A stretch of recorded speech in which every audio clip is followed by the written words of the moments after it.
Arestado sa Quezon City ang isang lalaking wanted dahil daw sa pananakit sa kanyang asawa.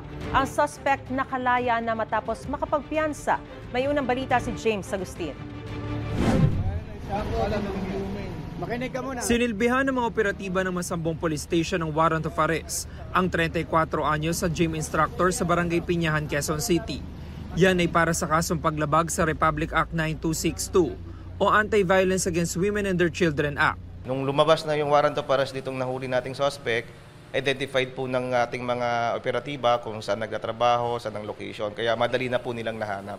Ayon sa pulisya, asawa ng inarestong gym instructor ang nagsampa ng kaso. Nangyari raw ang krimen noong nakaraang taon. More than 13 years na silang nag-live-in. Then, nung time na nangyari yung insidente, they are just 2 months married with children. So, based sa information sa data, 2 beses nangyari yung pananakit ng suspect dito sa asawa niya. Nung pangatlo, doon na po nag-decide itong ating complainant na mag-report dito sa stasyon para masampahan ng kaso. Ikapito sa most wanted list person sa Masambong Police Station ng gym instructor.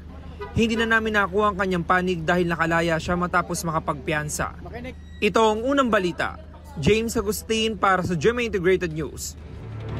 Mga kapuso, para una ka sa mga balita, mag-subscribe sa GMA Integrated News sa YouTube. Sa mga kapuso abroad, subaybayan niyo po kami sa GMA Pinoy TV at sa www.gmanews.tv.